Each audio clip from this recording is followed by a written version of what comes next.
இது உனக்கும் எனக்குமான நேரம். எனவே சற்று நேரம் அனைத்தையும் மறந்து என் வார்த்தையை மட்டும் கேட்பாயாக. இதை நீ இப்போது கேட்பது தற்செயலில்லை. உலகத்தின் சத்தங்கள் எல்லாம் ஓய்ந்த பிறகு உன் மனதுக்குள் ஒரு சத்தம் கேட்டுக்கொண்டே இருக்கிறது அல்லவா? கொஞ்சம் அமைதியாக இரு. உன் சிந்தனைகளை ஒருமுகப்படுத்து.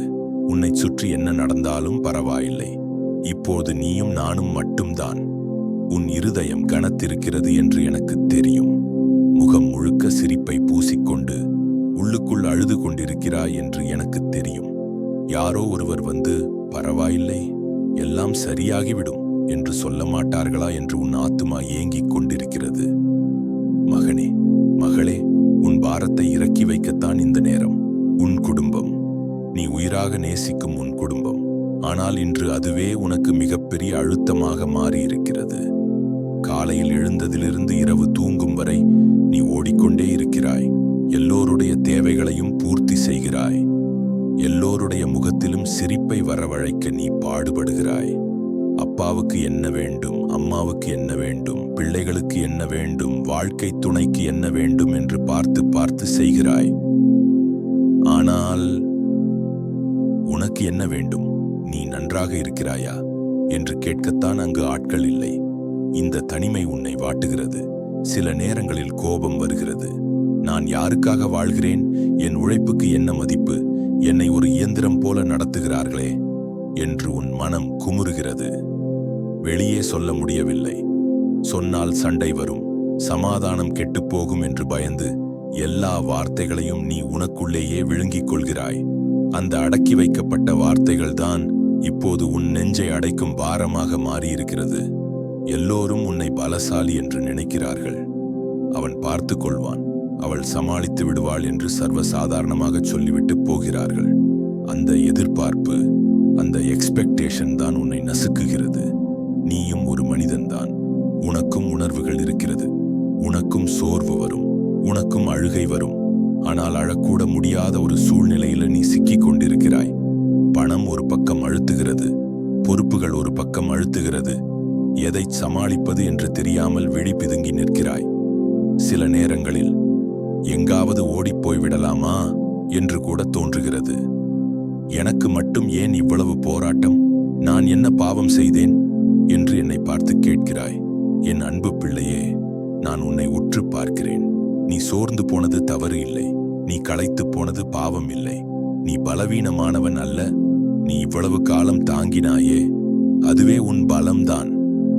ஆனால் அந்த பலம் இப்போது போதாது என்று நீ உணர்கிறாய். உண்மைதான்.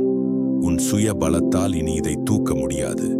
அதனால்தான் நான் சொல்கிறேன், அந்த சுமையை என் தோளில் இறக்கி வை. என் வார்த்தையை நன்றாக கவனி. நான் உன்னை ஒரு அடிமையாக படைக்கவில்லை. நான் உன்னை என் பிள்ளையாக படைத்தேன். உன் குடும்பத்தை நான் தான் உனக்கு கொடுத்தேன். இல்லை என்று சொல்லவில்லை.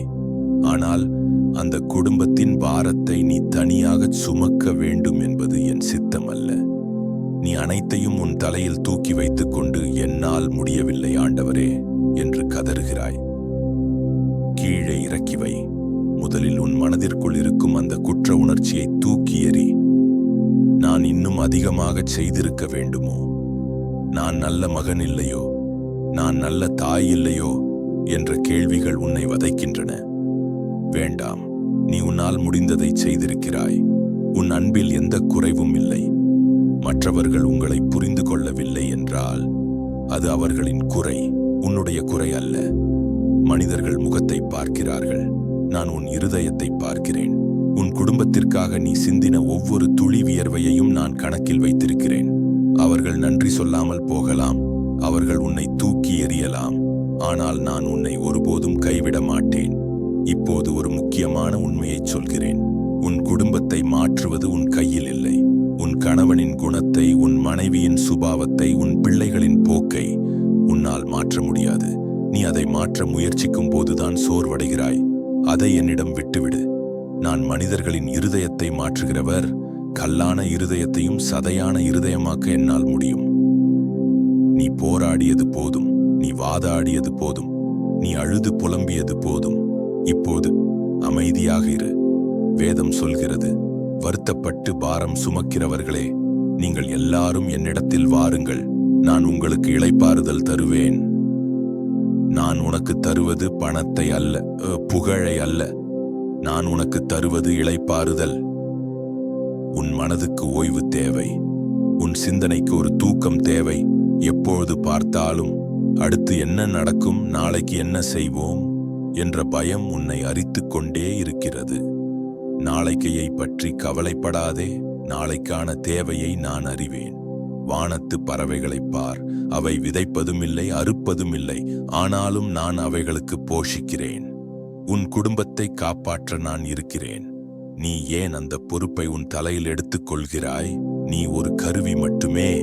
குடும்பத்தின் தலைவன் நீ அல்ல. நான் தான் அந்த வீட்டின் தலைவன். என்னை உன் வீட்டுக்குள் அனுமதி. உன் கவலைகளை மூட்டையாக கட்டி என் வாசலில் வைத்துவிடு. இப்போது நாம் ஒரு சிறிய பயிற்சியை செய்யப் போகிறோம். உன் கண்களை மூடிக்கொள். நீ எங்கிருந்தாலும் பரவாயில்லை. அமர்ந்திருந்தாலும் படுத்திருந்தாலும் கண்களை மூடு. ஒரு ஆழமான மூச்சு விடு. மூச்சை உள்ளே இழுக்கும்போது என் சமாதானம் உனக்குள் செல்வதாக நினைத்துக்கொள். மூச்சை வெளியே விடும்போது உன் கவலைகள், பயங்கள், குடும்ப பாரங்கள் எல்லாம் வெளியேறுவதாக நினைத்துக்கொள். மீண்டும் ஒரு முறை ஆழமாக உள்ளே இழு, மெதுவாக வெளியே விடு. இப்போது உன் மனக்கண் முன்னாடி ஒரு காட்சியை பார். நீ ஒரு பெரிய மலையின் அடிவாரத்தில் நிற்கிறாய். உன் முதுகில் ஒரு பெரிய பாறை இருக்கிறது. அதுதான் உன் குடும்ப பாரம். கடன் பிரச்சனை, உறவு சிக்கல்கள், எதிர்கால பயம் எல்லாம் அந்த பாறைக்குள் இருக்கிறது. அது உன்னை அழுத்துகிறது. உன்னால் நிமிர்ந்து நிற்க முடியவில்லை. இப்போது நான் உன் அருகில் வருகிறேன். உன் தோளில் கை வைக்கிறேன். பிள்ளையே, இதை கீழே இறக்கி வை என்று சொல்கிறேன். நீ மெதுவாக அந்த பாறையை என் பாதத்தில் இறக்கி வைக்கிறாய். இறக்கி வைத்தவுடன் உன் உடல் எவ்வளவு லேசாகிறது என்று உணர்கிறாயா? அந்த பாரம் இப்போது உன்னுடையது அல்ல, அது என்னுடையது. நீ நிமிர்ந்து நிற்கிறாய். குளிர்ந்த காற்று உன் முகத்தில் வீசுகிறது. இதுதான் விடுதலை. இதுதான் என் சமாதானம். இனி நீ வீட்டுக்குச் செல்லும்போது இந்த பாரத்தை திரும்பவும் தூக்கிச் செல்லக்கூடாது. அதை என் பாதத்திலேயே விட்டுவிடு. பிரச்சனைகள் வரும், புயல் வீசும், ஆனால் நீ பயப்பட மாட்டாய். ஏனென்றால் பாரத்தை சுமப்பவர் உன் கூடவே வருகிறார். உன் குடும்பத்தில் இருக்கும் சண்டைகள், கூச்சல்கள் எல்லாம் விரைவில் அடங்கும். எந்த வீட்டில் சமாதானம் இல்லையோ அந்த வீட்டில் என் சமாதானத்தை நான் கட்டளையிடுகிறேன். உன்னை யார் காயப்படுத்தினார்களோ அவர்களை மன்னித்துவிடு. அவர்கள் அறியாமல் செய்கிறார்கள். நீ மன்னிக்கும் போது நீ விடுதலை அடைகிறாய். கோபத்தை வைத்துக் கொள்ளாதே, அது உன்னைத்தான் அழிக்கும். எல்லாவற்றையும் மறந்துவிடு. இன்று புதிதாய் பிறந்த குழந்தையைப் போல உன் மனதை வைத்துக்கொள். நான் உனக்கு துணையாக இருக்கிறேன். உன் கண்ணீர் துருத்தியில் என் கிருபை நிரம்பி வழியும். உன் நிந்தைகள் எல்லாம் ஆசீர்வாதமாக மாறும். யார் உன்னை ஒதுக்கி வைத்தார்களோ அவர்களே உன்னை தேடி வருவார்கள். இது என் வாக்குறுதி. இப்போது உன் மனம் லேசாகி இருப்பதை நான் உணர்கிறேன். உன் இருதயத் துடிப்பு சீராகி இருக்கிறது. அந்த பதட்டம் விலகிவிட்டது. உனக்குள் ஒரு தைரியம் பிறந்திருக்கிறது. இந்த தைரியம் உன்னுடையது அல்ல, இது என்னுடையது. இந்த நாளை, இந்த இரவை என் கையில் ஒப்புக்கொடு. நிம்மதியாக தூங்கு. உலகமே எதிர்த்து நின்றாலும் உன்னை தாங்க நான் இருக்கிறேன். உன் குடும்பம் ஆசீர்வதிக்கப்படும். உன் சந்ததி ஆசீர்வதிக்கப்படும். உன் எல்லைகள் விஸ்தாரமாக்கப்படும். பயப்படாதே, திகையாதே. நானே உன் தேவன். நான் உன்னை பலப்படுத்தி உனக்கு சகாயம் பண்ணுவேன். என் நீதியின் வலது கரத்தினால் உன்னை தாங்குவேன். இந்த வார்த்தைகள் உன் ஆத்துமாவுக்குள் ஆழமாக சென்றிருக்கிறது. ஒரு புதிய சமாதானம் உன்னை ஆட்கொண்டிருக்கிறது. உன் பாரம் நீங்கி ஒரு அமைதி நிலவுகிறது என்றால் உன் இருதயத்திலிருந்து உண்மையாக அமைதியாக ஆமென் என்று சொல். உன் நிம்மதி நிலைத்திருக்கட்டும். போய் இளைப்பாறு.